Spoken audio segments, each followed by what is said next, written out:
Nangunguna sa online poll, Kim Chiu, kinakabog sina Nadine Lustre at Bea Alonzo.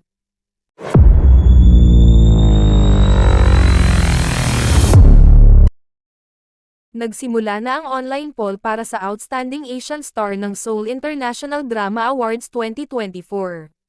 Exciting ang nagaganap na botohan dahil ilan sa mga naglalakihang Filipino celebrity ang nominado at naglalaban para sa nasabing award.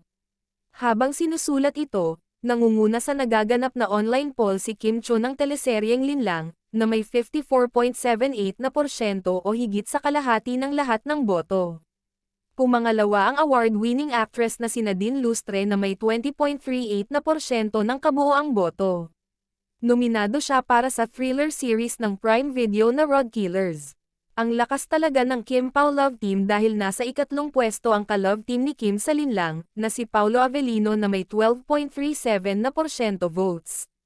Sumunod sina Chris Xaviaje at Jerome Ponce ng Viva One series na Safe Skies Archer, Bea Alonzo ng Viu original teleserye na Love Before Sunrise, at sina Dingdong Dantes at Rian Ramos ng Royal Blood.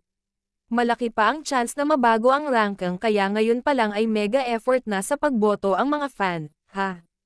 Hanggang July 14 pa pwedeng bumoto para sa Outstanding Asian Star.